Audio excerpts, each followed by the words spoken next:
Hello my dear students, आज हम लोग देखेंगे क्लास 10th का जो सिलेबस आया है और जिसमें हमें पता है कि अब हमारे जो एग्जाम होने हैं वो दो टर्म में होने हैं, एक फर्स्ट टर्म और दूसरा सेकंड टर्म।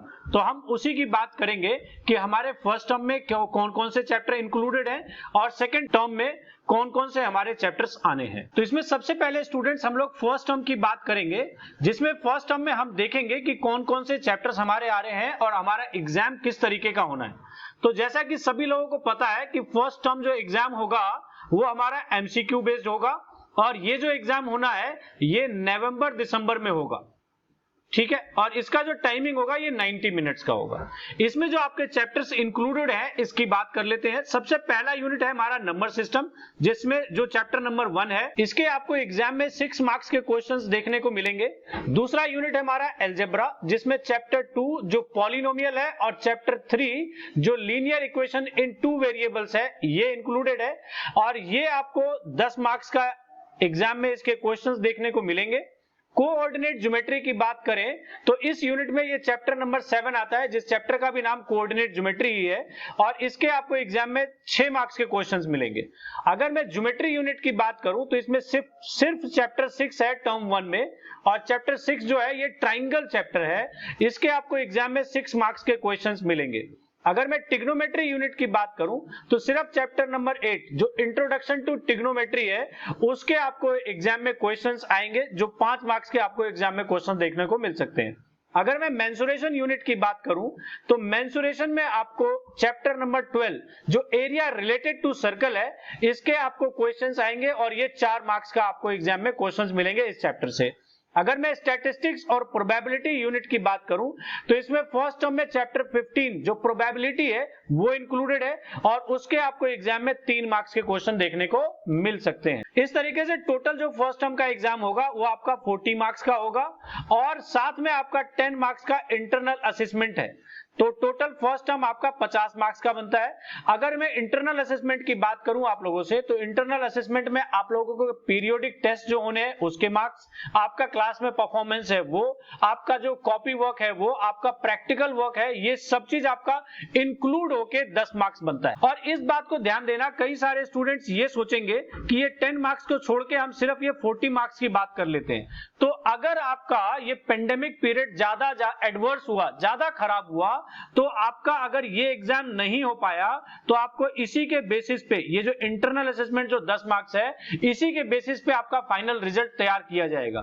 इसीलिए आपको इस पे जरूर ध्यान देना चाहिए, ये इंटरनल असेसमेंट जो होगा। ओके, तो आप चलते हैं स्टूडेंट्स, अब ये चैप्टर वाइज हम लोग सिलेबस की बात करते हैं। तो यहाँ पे स्टूडेंट्स आप देख सकते हैं यहाँ पे नंबर सिस्टम यूनिट में चैप्टर नंबर 1 जो रियल नंबर है ये आता है, इसके अंदर आप देख सकते हैं ये सिलेबस है।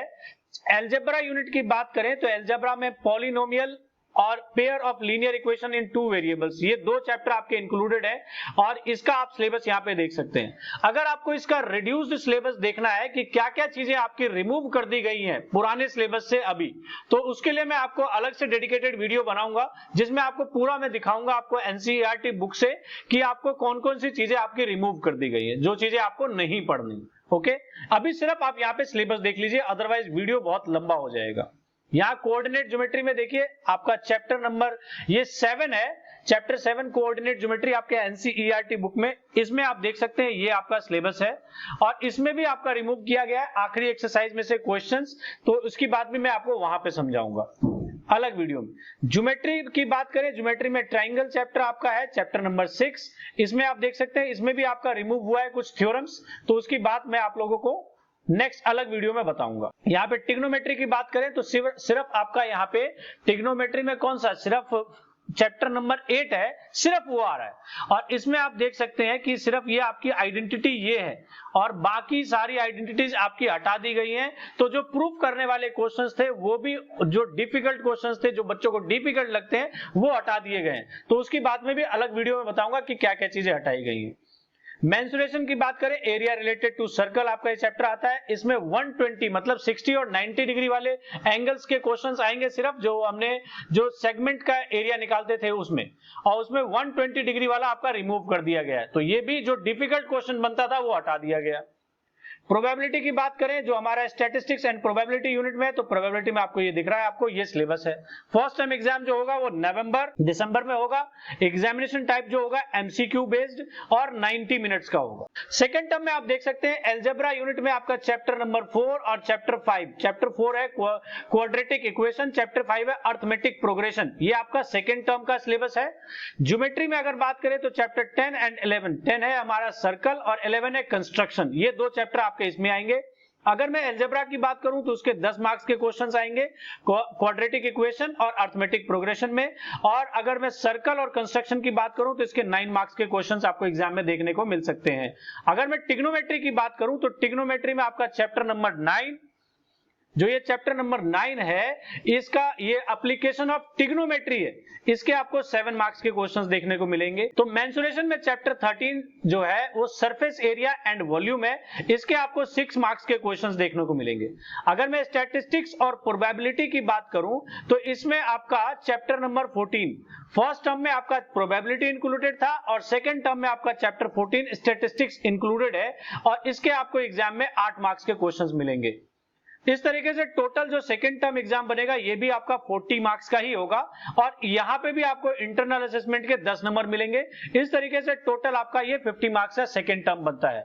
और यहाँ पे ये इंटरनल असेसमेंट में फिर से मैं आपको बता दूं कि इसमें आपका जो पीरियोडिक टेस्ट होना है, क्लास परफॉर्मेंस है, क्लास में जो टेस्ट होंगे, प्रैक्टिकल वर्क है, आपका कॉपी वर्क है, इन सबको मिला के आपके ये 10 मार्क्स बनते हैं। लेकिन ये 10 मार्क्स फिर भी बहुत इंपॉर्टेंट है, क्योंकि अगर आपके ये एग्जाम अगर नहीं हो पाए तो इसी 10 मार्क्स के बेसिस पे आपको आपका रिजल्ट तैयार किया जाएगा। ओके, अब चलते हैं सिलेबस की बात करते हैं। तो यहाँ पे क्वाड्रेटिक इक्वेशन में आप देख सकते हैं ये सारे प्रॉब्लम्स, ये सारी चीजें इसमें आएंगी। अर्थमेटिक प्रोग्रेशन का आप ये देख सकते हैं सिलेबस है। इसका जो रिड्यूस्ड सिलेबस है उसके लिए मैं अलग से वीडियो बनाऊंगा, उसमें आपको बताऊंगा। यहाँ ज्योमेट्री में देख सकते हैं सर्कल और कंस्ट्रक्शन, ये 2 यूनिट है, इसका सिलेबस है यहाँ पे। ट्रिग्नोमेट्री में एप्लीकेशन ऑफ ट्रिग्नोमेट्री की बात होगी तो उसका आपका यहाँ पे देख सकते हैं सिर्फ 30 डिग्री, 45 डिग्री और 60 डिग्री वाले क्वेश्चन ही आपके एग्जाम में आएंगे। सरफेस एरिया एंड वॉल्यूम जो मेंसुरेशन यूनिट के अंदर आता है, इसका सिलेबस आप यहाँ पे देख सकते हैं। और लास्ट में स्टैटिस्टिक्स और प्रोबेबिलिटी में स्टैटिस्टिक्स जो चैप्टर है, इसका आप सिलेबस यहाँ पे देख सकते हैं। टर्म 2 जो एग्जाम है, टर्म 2 जो होगा उसका टर्म एंडिंग एग्जामिनेशन कहेंगे उसे, वो मार्च अप्रैल में होगा। और एग्जामिनेशन टाइप उसका फुल पैटर्न, मतलब कि वहां पे आपको हर तरीके के questions, very short answer type question, short answer type question, long answer type question, ये हर तरीके के क्वेश्चंस आपको यहाँ पे देखने को मिल सकते हैं। और इसका एग्जाम आपका 2 घंटे का होगा। ओके, तो स्टूडेंट्स मैं उम्मीद करता हूं कि आप लोगों को ये सारा जो ये 2 पैटर्न में हमारे एग्जाम होने हैं, ये बात समझ में आ गई होगी। और अब आप इसी पैटर्न को कंसीडर करके इसी के हिसाब से आपको तैयारी करनी है। ओके स्टूडेंट्स, तो सभी लोग आप लग जाइए इस न्यू सिलेबस के हिसाब से और सब ईमानदारी से पढ़ाई करिए। ओके स्टूडेंट्स, तो ऑल द बेस्ट सभी लोगों को। मिलते हैं नेक्स्ट वीडियो में कुछ नए अपडेट के साथ। तब तक के लिए thank you very much and take care of yourself and Jai Hind, जय भारत, बाय बाय।